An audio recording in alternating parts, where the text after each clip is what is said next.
I'm going to give you some of the secrets about how we make you buy what we want you to buy. So as a marketer, when I'm first giving you a product, what's my job? Well, my job is to make you want it, to crave it, to need it, to think that it is the best innovation in food since sliced bread. But how do we do it? Well, I'm going to give you a really big example later that I'm going to break right down for you. But let's just start by looking at a few fun little things. So here we have Shreddies, an old favourite, been around for years, very popular in the UK and Canada. Without changing a single little thing about that product, they remarketed them, rebranded them as brand new diamond-shaped Shreddies. Food marketing genius right there. In the 1950s, there was a very important innovation in food. The instant mix cake, one of my personal favourites. When they were first brought out, all you needed to do was to add a little bit of water. Who's not going to love that? Well, actually, no one loved it. No one bought the bloody things. So they did a bit of research. And what they found was that the main consumer, the target consumer, the housewife, felt that it was cheating. They didn't want to pass off such an easy thing as their own baking to their partners, their husbands, their families, whatever. So what did the producers have to do? They had to make it harder. So now you had to add water and an egg. And sales exploded. But these examples, these are just chicken feed compared to what I really want to talk about tonight, and that is chickens and pigs and cows. So when we think about where chickens, etc. come from, we think about something a bit like that. That's also our instinctive idea, but we all know if we really think about it, if we think about it deeply, it's probably a little bit more like that. But that's a lot nicer. It's a lot more romantic. So how do we give you this impression? Well, there are 3 techniques that we use. The third of which is our secret weapon, and I am going to blow it for you tonight, so please stay primed for that. Let's look at technique number 1. Everybody believes what's on the label. So let's look at some examples. Some of my favourites, some of the ones I use all the time. I'll use farm fresh. I'll use 100% natural. I'll use butcher's choice. But what does that really actually mean? Well, truthfully, it doesn't mean very much. If we see that on the label, we feel a bit more confident. But let's have a look at what a farm really looks like. It probably looks like that. Now, this is a concentrated animal feeding operation. I'm going to run that past you again. It's a concentrated animal feeding operation. That's not going to look great on a label. Hence, we use farm fresh.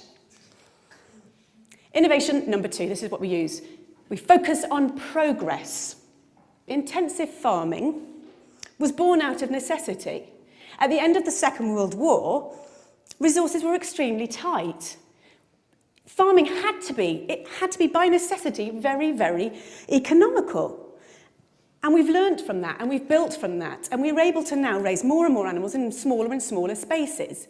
So we've got extremely good at it. If we looked at a room of about this size, and this were turned into a chicken barn, it's a 100-seat theatre, how many chickens could we probably fit in this room now? I'm going to say about 4,000. It's pretty impressive, isn't it? It'd probably look a little bit like that. Now, the public aren't going to be massively keen on that idea, and it's my job to make them feel a little bit better about it. So how do I do it? Well, a basic principle of marketing. We use the right choice of words, and by using the right choice of words, we can make the conversation, we can focus the conversation the way we want it to. So we'll use an example like this. When you look at that picture, where is your eye drawn? It's drawn right to the middle of the page, massive letters, we've got strive to optimise. What we're looking at in the picture, in reverse, looks a bit like that, but this looks a lot nicer, because we're looking at strive to optimise. It makes us feel that there's progress. We feel good. So the challenge for the marketers is to make the public feel comfortable about what they're seeing. One of the side effects of intensive farming, of having so many animals in such a small space, unfortunately, is obviously disease, because you put so many animals into a small space, they're going to get sick. It is no secret that 50% of all the antibiotics in the world are used on farmed animals. So how do we make the public feel okay with this? How does that happen?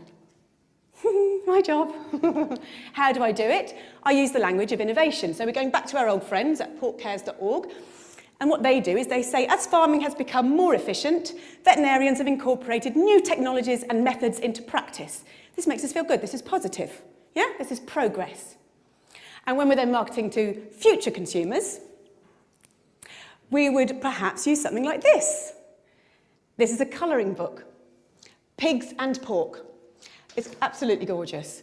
And what we're doing here is we're getting the children to focus on the fact that we're using innovation. So by bringing the pigs out from the muddy fields and into the clean barns, we're taking them away from all that nasty, dirty mud and all the diseases that are lurking there within. Positive.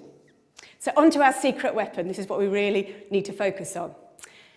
So these two techniques alone, they are not going to work. We need a secret weapon, number 3. It is actually in this room right now. Secret weapon! It is you. So how do we do it? When you're in the supermarket, you don't want to think about where those products have come from. You don't want to think about how those animals have been reared, how they've been treated. The power of willful ignorance cannot be overstated. This is systemised cruelty on a massive scale, and we only get away with it because everyone is prepared to look the other way. Thank you.